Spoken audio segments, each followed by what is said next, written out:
President Trump signing an executive order aimed at revoking the clean water rule. There you go. Fox News alert now. The Obama-era law expanding federal protection to streams and waterways across the country. The president making good on our campaign promise to do away with a lot of the environmental regulations that they believe and he believes have hurt jobs in America. Drop in on this one now. This was just handed to me. Make counties great again. You're right. Well, you're right. Thank you. Hold that for me. I'll take this. The counties, we appreciate that. Well, thank you, everybody. We appreciate you being here. Thank you very much. First of all, I want to congratulate Scott Pruitt, who's here someplace. Where is Scott? So important. We're going to free up our country, and it's going to be done in a very environmental and positive environmental way, I will tell you that. But create millions of jobs. So many jobs are delayed for so many years, and it's unfair to everybody. So I want to congratulate Scott. I want to thank everyone for being here today. We have a great group of farmers, home builders, and county commissioners. They're all represented. They're standing alongside of me. I'd also like to thank Jim Inhofe, who's been so terrific in so many different ways, beyond even this. So I want to thank Jim. And also the leadership in the Senate on issue, a friend of mine, a great friend of mine, John Barrasso.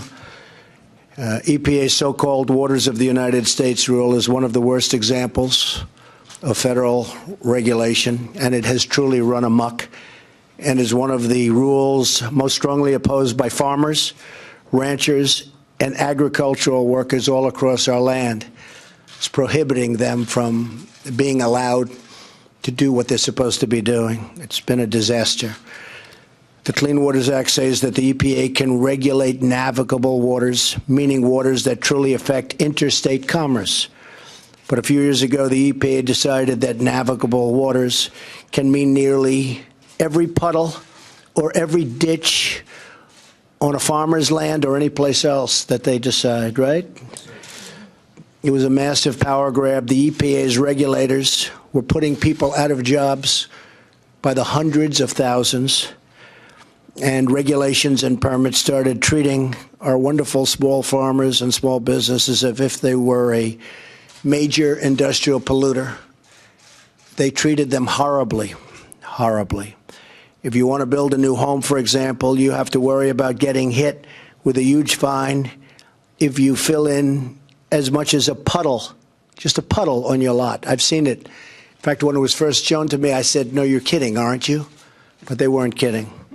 In one case in Wyoming, a rancher was fined $37,000 a day by the EPA for digging a small watering hole for his cattle, his land.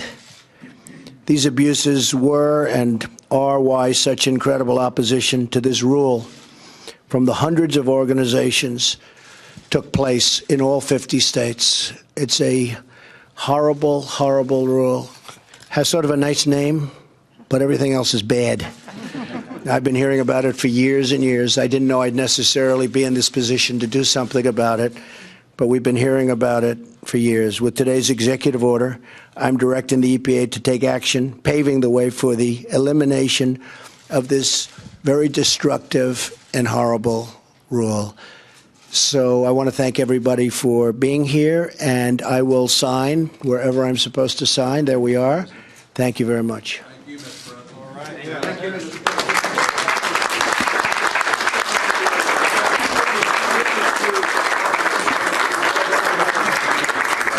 This is a big one. So we'll start hiring those people, fellas, right? It's going to be a big difference. So how important is this?